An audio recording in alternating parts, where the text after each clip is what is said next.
Thank you, sir.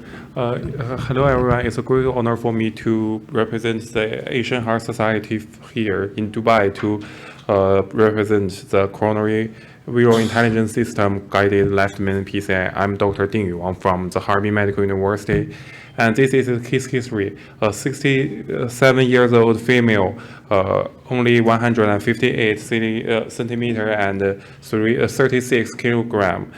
He is very fragile, and she suffered from proximal chest pain for over 2 months. And she underwent PCI with 1 stent in PLV for non-STEMI at an external hospital 20 days ago. And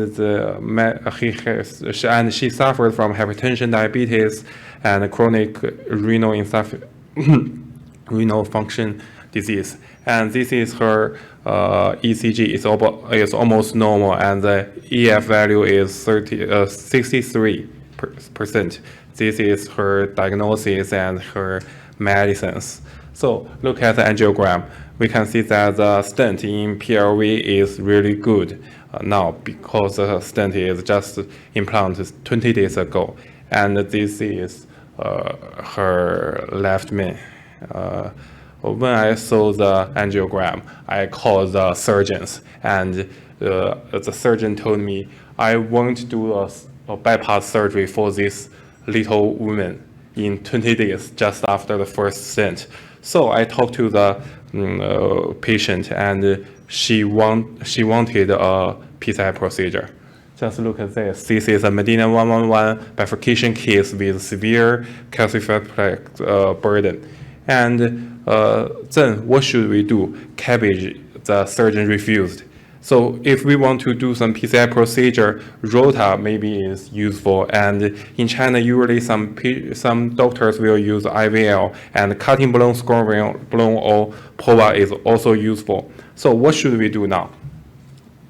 We got the coronary CT angiography before the procedure, and we look at this image, and there's so heavy calcified plaque burdens, and we can see nothing except the high density plaques as a distal part of the left main and the bifurcation part. We know nothing about the structure and the distribution. And also we have other forms of the coronary CTA. This is a DICOM form, and this is a reconstruction part image, and this one is not for this patient, but is a counterfeiting CT angiography. It's very popular nowadays, but it's so expensive, and in need time, our hospital will have this device in about 1 year, but we don't have this. And now the old lady is lying on the cath lab, in the cath lab. So what should we do? Fortunately, we have the coronary visual intelligence system, our original system. We have so many famous doctors, just like Dr. Li Yue and Professor Gao Xin from COST. And this is what CorVIS can do. The core function is plaque intelligent analysis and 3D visualization. And the most important thing, I think, is the system can shorten the CTA learning curve. And it is really rapid. My student can reconstruct a CT angiography in about 30 seconds. Almost most cases in our center can complete it within 1 minute. And this is CorVIS told us.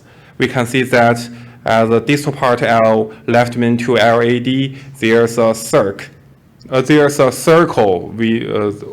is a calcified one. And this is what's the most important thing in this case. We can see that the calcified plaque as the ostium part of the circ is no more than 180% degree. So maybe the cutting balloon or scoring balloon is useful for such a case. Firstly, we want to advance the LVAS catheter to the distal part of the lesion, but we failed. Just like what we can see in the CT angiography that CorVIS showed us. And then we choose a 1.5 millimeter burr for several times.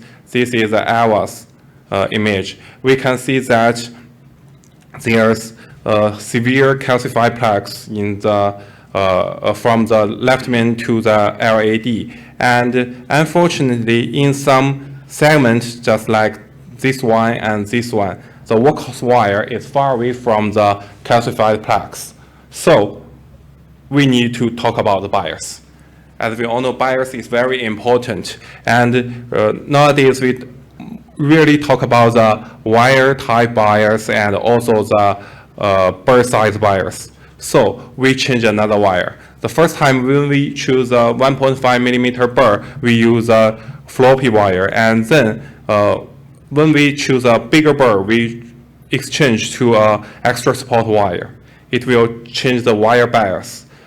And then this is a procedure that 1.75 millimeter burr we use. And this is the ALVAS image after the 1.5 millimeter burr with extra support rotor wire. We can see that there are so many cracks at the calcified plaques. So then we choose a 3.5 millimeter cutting balloon, and this is the result after the cutting balloon. And this is the angiogram before the procedure, after 1.5 millimeter burr, after 1.75 millimeter burr, and after the cutting balloon.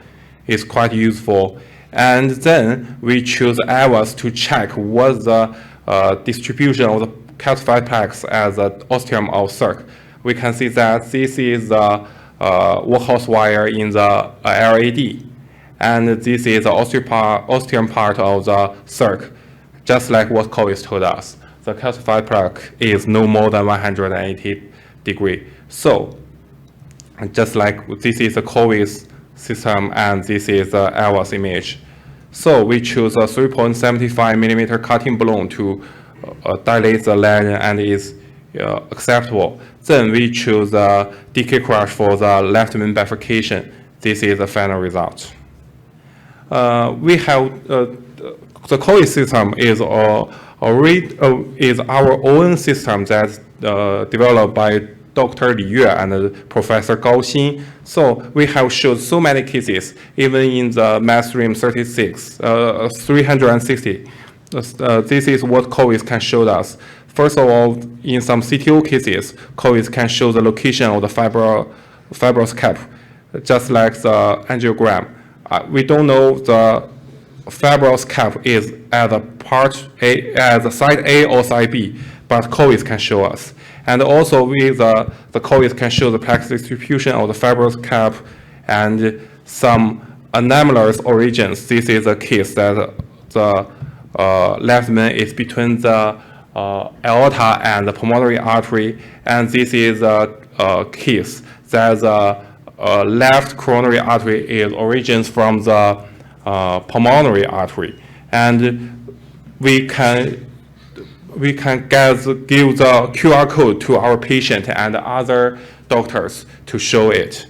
So there are take-home messages. CorVIS can shorten the learning curve for coronary CT angiography. We think this is the most important thing, and enabling the operators to better understand complex lesion structures and plan strategies.